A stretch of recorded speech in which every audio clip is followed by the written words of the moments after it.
You come into the world with a small crack, a crack in the egg you've been packed into for the last 2 months, and your reward. For all that effort, a face full of Antarctic wind, so cold it feels like Mother Nature herself just slapped you.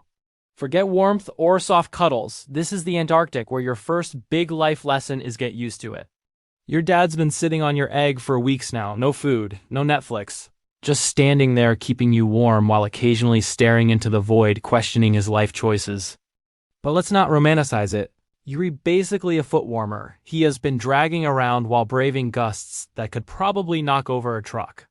Now that you've hatched, he gives you a quick glance, lets out a tired sigh, and waddles off to finally get some food because, let's face it, he deserves a break.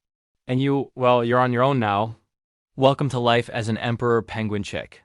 Congratulations, you're now 2 days old, and here you are, stuck on the iciest, bleakest place on Earth, surrounded by thousands of penguins who are just as cold and miserable as you. Food, you'll get some eventually. Dad's out there sliding across the ice like a feathered bowling pin, tracking miles just to reach the open ocean.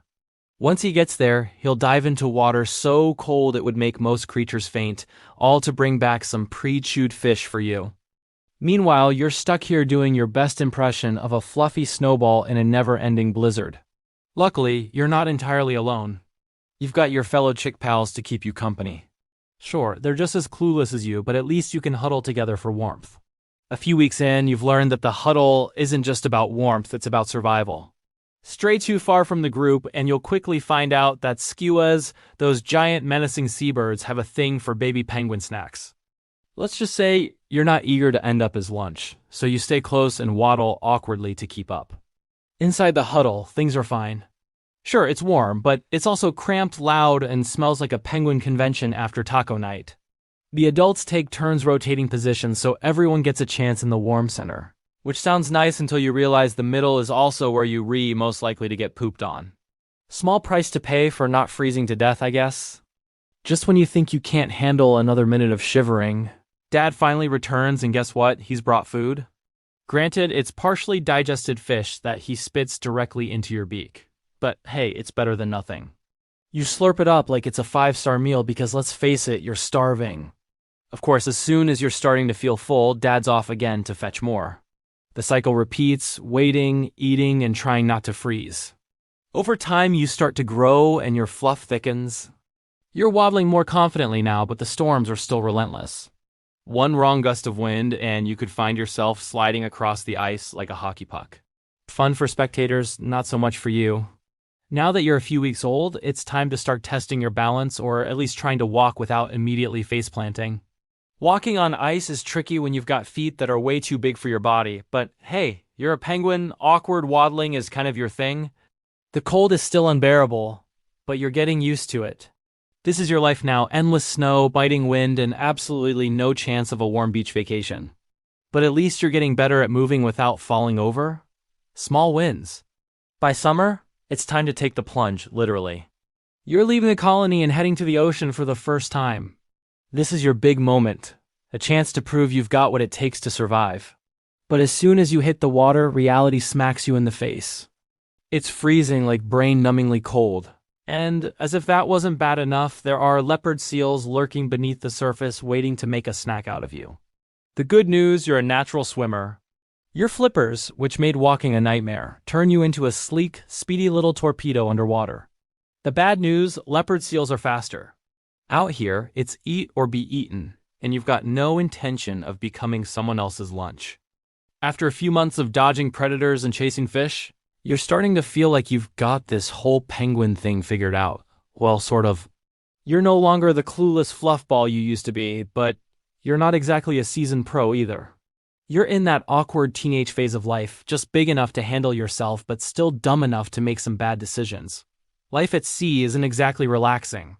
Sure, you've got freedom now, but it comes with a catch. You're completely on your own. Your days are spent hunting for fish, which sounds fun until you realize fish don't just sit there waiting for you. You have to dive, chase, and occasionally miss, all while keeping an eye out for predators. Oh, and speaking of predators, guess who's still around? That's right, leopard seals. They're bigger, faster, and sneakier than you, and they're not interested in friendly conversation. The moment you spot one, your only option is to hightail it out of there like your life depends on it, because, well, it does. And then there's the plastic. It drifts around the ocean like some kind of underwater junkyard.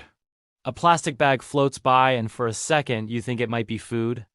It's shiny, it's wiggling, how bad could it be?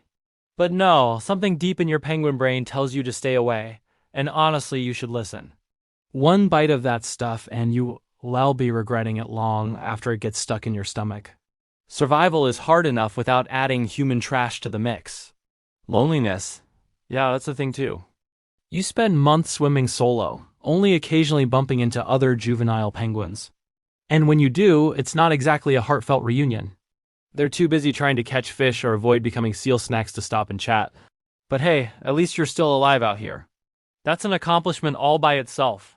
After a few years of the solo ocean life, something inside you says it's time to head back to where it all began. Maybe it's instinct, or maybe you've just had enough of dodging predators on your own. Either way, you're going back to the colony. And oh boy, it's just as noisy and chaotic as you remember. But this time, you're not here to shiver and beg for food. You're here to find a mate. Easy, right? Wrong. The place is packed with penguins all trying to impress each other with their waddles and calls. You better hope your waddle game is strong because the competition is fierce. The stakes, a lifetime of raising chicks, sharing body heat, and regurgitating fish for someone else.